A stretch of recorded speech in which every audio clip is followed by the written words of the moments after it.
بيقول لك ايه؟ مبروك انت على الطريق الصح.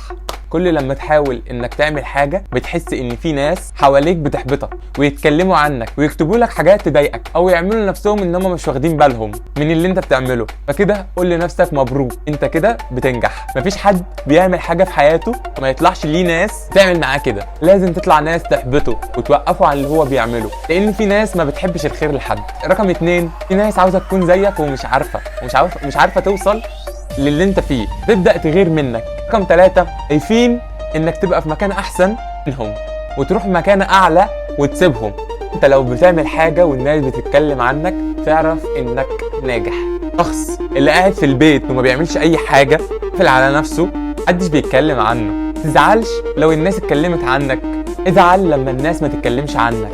ادام مش شايف نفسك بتعمل حاجة غلط مالكش دعوة بكلام الناس وخليهم يقولوا اللي هم عاوزينه. DJ